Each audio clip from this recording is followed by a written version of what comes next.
یہ شروع کس طرح سے ہوا، یعنی سفر کی شروعات کس طرح سے ہوئی ہے، اور پھر اس کا بھی ذرا تذکرہ کہ یہ اسٹیپ وائز نبی علیہ الصلوۃ والسلام کہاں کہاں تک ہوتے ہوئے، کہاں سے ہوتے ہوئے بیت المقدس پہنچے۔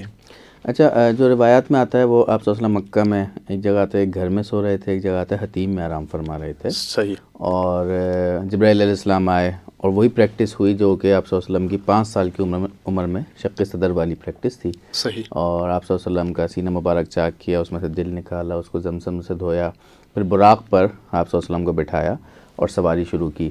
مسجد حرام بھی اگر ہم کنسیڈر کریں، یعنی یہ جو ہمارا خانہ کعبہ ہے وہاں سے بیت المقدس کا جو سفر ہے وہ تقریباً 2000 کلومیٹر کا سفر ہے، اچھا، اور 1200 کلومیٹر کا وہ بائی ایئر ٹریولنگ ہے۔ اچھا، تو اس میں ہم یہ کہہ سکتے ہیں کہ اگر بائی روڈ کریں تو 40 دن کی مسافت لگا کرتی تھی، تو لیکن آپ صلی اللہ علیہ وسلم کو ایک ہی رات میں ساری ٹریولنگ کرائی گئی ہے۔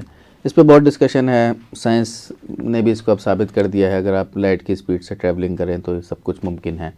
بہرحال آپ لائٹ کی اسپیڈ آپ کریں کہ 3 لاکھ کلومیٹر پر سیکنڈ ہوتی ہے، تو اس حساب سے دیکھا جائے تو آج کے زمانے میں بھی یہ جسٹیفائڈ ہے۔ آپ صلی اللہ علیہ وسلم کو پھر نماز پڑھائی گئی، مدینہ دکھایا گیا، عیسیٰ علیہ السلام کی جائے پیدائش بیت الحم دکھایا گیا۔ اچھا، اس میں بھی آپ دیکھیں کہ مدینہ دکھانے کا ایک مقصد یہ تھا کہ آپ کو پریپیئر کرنا ہے کہ اب آپ کی یہ ہجرت گاہ بنے گی، یہاں پر ریاست قائم ہوگی۔ پھر آپ کو بیت المقدس میں تمام انبیاء کی امامت کرائی گئی، اور اس سے پتہ چلتا ہے کہ اب لیڈرشپ آپ کو ملنے والی ہے۔ اس کے بعد پھر ٹریولنگ ہوئی آسمان کی طرف، صحیح، اور پھر 1 بائی 1 مختلف آسمانوں کے جو سفر کرائے گا اس میں انبیاء کرام سے ملاقات ہوئی ہے۔ صحیح۔ اچھا ڈاکٹر صاحب، یہ جو بیت المقدس پہ ایک تو یہ بتایا گیا کہ اب ذہنی طور پر تیار رہیے گا، اور واپس آ کے اپنے جو صحابہ ہے ان کو بھی تیار کر لیجئے گا کہ اب کوچ کر جانا ہے یہاں سے، اور ریاست حکومت ملنی ہے۔ دوسرا امامت کرائی گئی کہ جناب علی اب جو ہے یہ تمام دین مکمل کر کے پورا کے پورا آپ ہی کو سونپ دینا ہے۔ اوپر جب جا رہے آسمان پر کہا جاتا ہے کہ براق کا سفر بھی جو ہے وہ بیت المقدس پہ ختم ہو گیا۔ یہاں سے جو سلسلہ شروع ہو جاتا ہے آسمانوں میں، تو اس کا اگر تھوڑا سا تفصیل کہ نبی علیہ الصلوۃ والسلام کس آسمان پہ کس نبی سے جو ہے ان کی ملاقات ہوئی، انہوں نے کیا کہا، کوئی مشورہ وغیرہ دیا ہوگا، کسی نے صرف مرحبا کہا ہوگا، تو اس کی بھی تفصیل اگر ہو جائے۔ اچھا، انبیاء کرام سے مختلف آسمانوں پہ ملاقات ہوئی۔ پہلے پہ آدم علیہ السلام سے ہوئی، دوسرے پہ یحییٰ علیہ السلام اور عیسیٰ علیہ السلام سے ہوئی، تیسرے پہ یوسف علیہ السلام سے ہوئی، چوتھے پہ ادریس علیہ السلام سے ہوئی، پانچویں پہ ہارون علیہ السلام سے، چھٹے پہ موسیٰ علیہ السلام سے، اور ساتویں پہ ابراہیم علیہ السلام سے۔ صحیح، جس کے پاس گئے سب نے ویلکم کہا، مرحبا کہا، خوش آمدید کہا، اور بہت مطلب اچھا وارم ویلکم جسے ہم کہتے ہیں وہ کیا۔ موسیٰ علیہ السلام ذرا ان سے ڈیفرنٹ ملاقات رہی، صحیح، وہ جلالی طبیعت کہتے ہیں نا۔ تو بات چیت شروع ہوئی تو موسیٰ علیہ السلام رونے لگے، اچھا، اور کہنے لگے کہ ایک نوجوان نبی کے امتی سب سے زیادہ جنت میں جائیں گے، مطلب اپنی امت سے وہ کمپیئر کر رہے تھے اچھا، کہ، اور بھی بتایا کہ مجھے یہ مطلب امید ہے کہ ایک نوجوان نبی کی امت یعنی نبی صلی اللہ علیہ وسلم، تو اس حدیث سے ہمیں ایک تو بڑی حوصلہ ملتا ہے کہ ہم الحمدللہ اس نبی کی امتی ہیں کہ جس کے بارے میں پیشن گوئی کی گئی ہے کہ ہم سب سے زیادہ جنت میں جائیں گے۔ صحیح، پھر سدرۃ المنتہا کا وزٹ کرایا گیا، وہ بیری کی طرح کا ایک درخت تھا جس کے پتے ہاتھی کے کانوں کی طرح تھے۔ پھر 4 نہروں کا مشاہدہ کرایا گیا، 2 ظاہری تھیں، 2 باطنی تھیں۔ پھر آگے جا کے 50 نمازوں کی فرضیت ہوئی ہے۔ صحیح، اچھا، اس سے پہلے جو نمازوں کی تعداد ملتی ہے وہ 2 رکعتیں دن میں ہوتی تھیں، 2 رکعتیں شام میں ہوتی تھیں، اس طرح کا ہمیں تاریخ میں ملتا ہے۔ نماز ابھی فرض نہیں، ہاں، تو یہاں پر 50 نمازیں فرض کی گئی، اور یہ اللہ تعالیٰ کی طرف سے ایک گفٹ تھا۔ اب آپ صلی اللہ علیہ وسلم جب واپس آئے تو موسیٰ علیہ السلام کو بتایا کہ اس طرح 50 نمازیں۔ موسیٰ علیہ السلام میں کہتا ہوں بڑے ویژنری نبی تھے، اور وہ سائیکالوجی کو بڑا اچھا سمجھتے تھے، خاص کر ہیومن سائیکالوجی کو، تو انہیں شاید اندازہ تھا کہ ہماری امت یہ نہیں پڑھ سکے گی، تو انہوں نے آپ صلی اللہ علیہ وسلم کو کہا کہ یہ تو بہت آپ کے لیے ٹف ٹائم ہے، 50 نمازیں تو بہت مشکل ہو جائیں گی، آپ اسے کم کروائیں۔ پھر آپ صلی اللہ علیہ وسلم گئے 5 کر کے کم کراتے رہے، جب 5 کہی تب بھی موسیٰ علیہ السلام نے کہا کہ یہ بھی نہیں پڑھ سکے گی۔ اب آپ یہ دیکھیں گے نا، مطلب بہرحال کسی حد تک موسیٰ علیہ السلام کا اندازہ ٹھیک تھا کہ 5 نمازیں بھی آپ کی امت کے لیے مشکل ہو جائے گی۔ پھر آپ صلی اللہ علیہ وسلم نے کہا کہ نہیں اب مجھے شرم آتی ہے، میں مزید کم نہیں کراؤں گا. اس موقع پر وہ آیت نازل ہوئی کہ من جزاء بالحسنۃ فلہ عشر امثالھا، صحیح، کہ جس نے ایک نیکی کی ہے اس کے لیے تو اس کے لیے 10 نیکیوں کا اجر ہے. تو اس کا مطلب یہ ہے کہ ہم بحیثیت امتی اگر ہم 5 نمازیں بھی پڑھتے ہیں تو اس کا 50 نمازوں کا ہمیں اجر ملتا ہے. دودھ کے برتن پیش کیے گئے، ایک دودھ کا تھا اور ایک شراب کا تھا. آپ صلی اللہ علیہ وسلم نے دودھ کا برتن کو اویل کیا تو جبرائیل علیہ السلام نے فرمایا تھا کہ آپ کی امت گمراہی سے بچ گئی، اگر شراب لیتے تو وہ گمراہ ہو جاتی. تو پورے معراج کے واقعے میں پڑھتے چلے جائیں، بے شمار ہمیں ایسے واقعات ملتے ہیں کہ جو بڑے میسیج فل ہیں ہماری قوم کے لیے. جہنم کا وزٹ کرایا گیا، جنت کا وزٹ کرایا گیا. جہنم میں رشوت خوروں کو دیکھا کہ ان کے پیٹ بڑے ہوئے تھے، سود خوروں کو دیکھا کہ جہنمی ان کو رونتے ہوئے جاتے تھے، یتیموں کا مال کھانے والوں کا عذاب دیکھا، زنا کرنے والے مرد خواتین کا عذاب دیکھا. تو یہ ایسی چیزیں ہیں کہ جو وقتاً فوقتاً پڑھنے سے ہمیں اپنی آپ کہہ لیں کہ اہمیت کا بھی اندازہ ہوتا ہے اور اس بات کی فکر ہوتی ہے کہ ہم کن کن گناہوں میں پڑے ہوئے ہیں.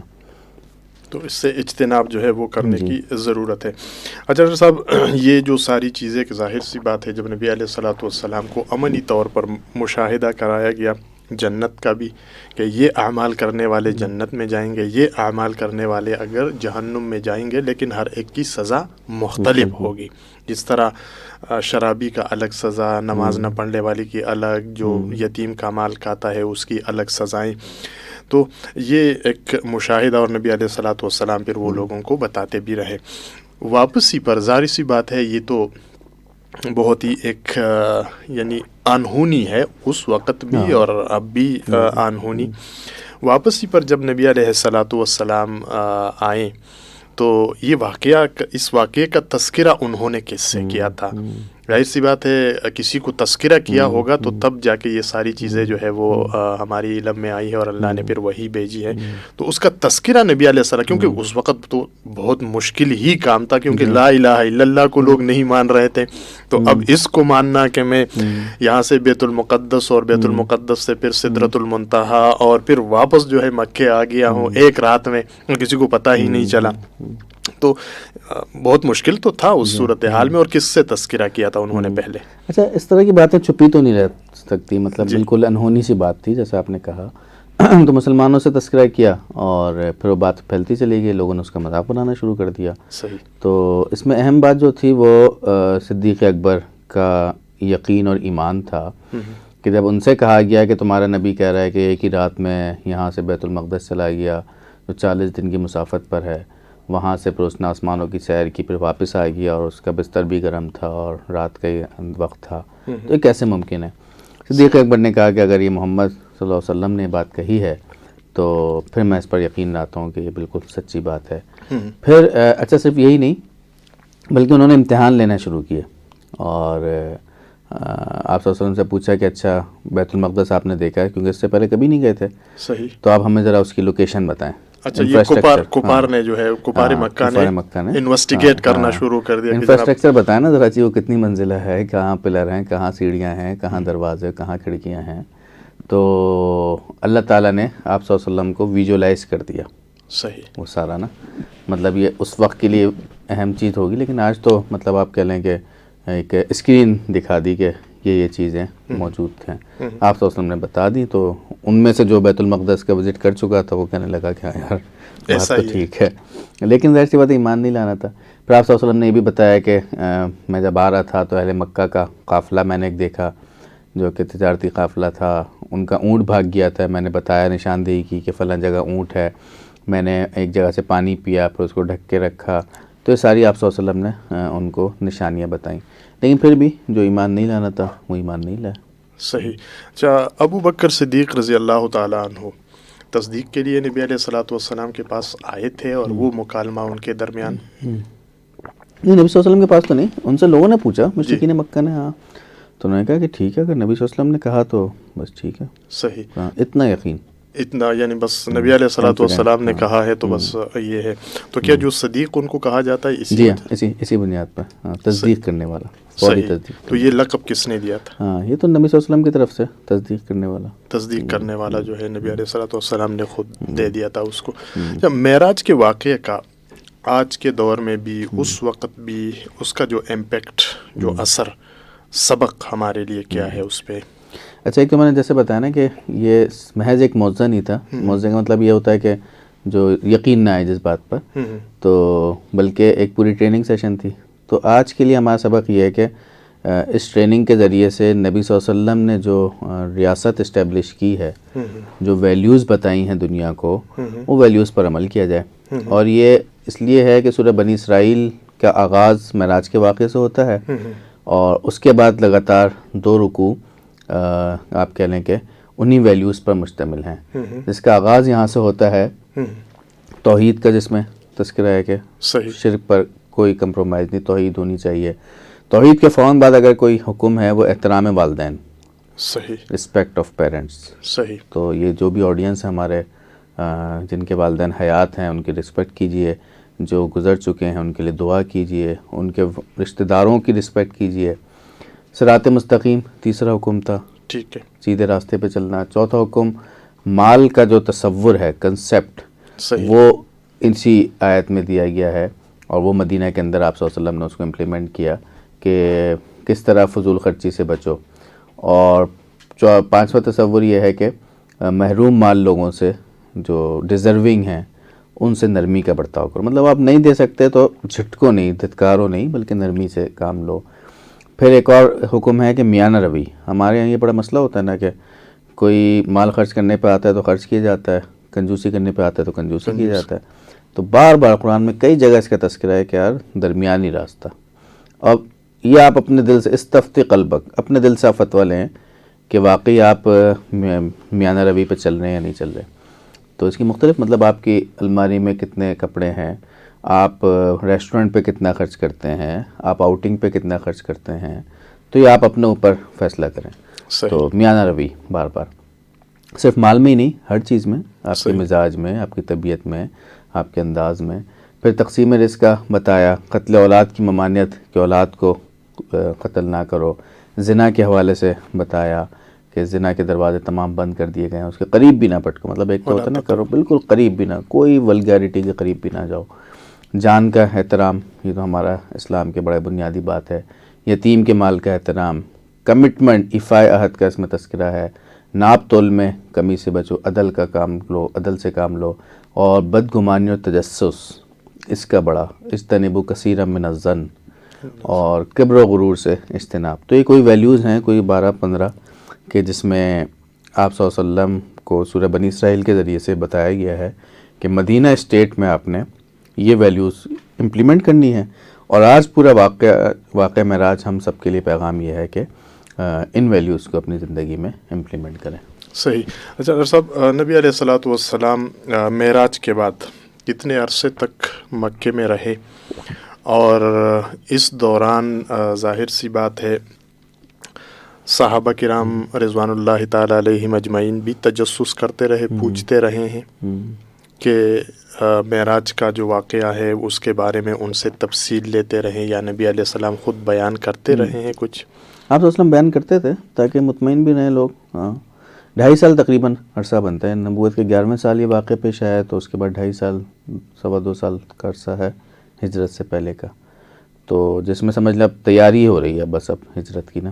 صحیح. تو اللہ تعالیٰ کی طرف سے انٹیمیشن آ گئی ہے کہ اب آپ تیاری کریں. پھر پہلے صحابہ کرام ایک کے بعد ایک رخصت ہوتے رہے، ہجرت کرتے رہے. آخر میں پھر آپ صلی اللہ علیہ وسلم خود جو ہے پر رضی اللہ تعالیٰ عنہ ہجرت کی. صحیح.